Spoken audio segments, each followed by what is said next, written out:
বিদেশে বসে ওই যে একজন ইউটিউবার আছে, কি জোনাকি ভড়ংচার্জি নাকি, এই জোনাকি ভড়ংচার্জি তো মানুষ বলে কেউ অনুভবের অঙ্গভঙ্গি, এর বডি ল্যাঙ্গুয়েজ, এর চোখের চাউনি, এর কথাবার্তা, এর হাত পা নাড়ার দিকে মনে হয় এ একটা অশরীরী আত্মা, একটা প্রেত আত্মা।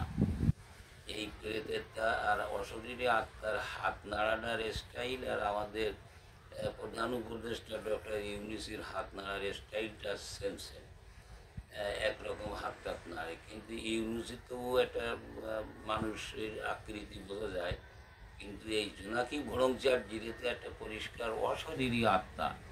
তো এই অশরীরী আত্মার এত বুদ্ধি ও বিদেশে বসে প্রয়োগ করে, দেশে একটু আসলি দেশের মানুষ এত বড় সম্পদটা একটু ছুঁয়ে দেখতো, একটু নিজের চোখে কাছাকাছি থেকে দেখে একটু বুঝতো, যে এর একটু বুঝাইয়েও দিত, আর একটু বুঝতো যে এ কীরকম বুদ্ধি বা ব্রেনের।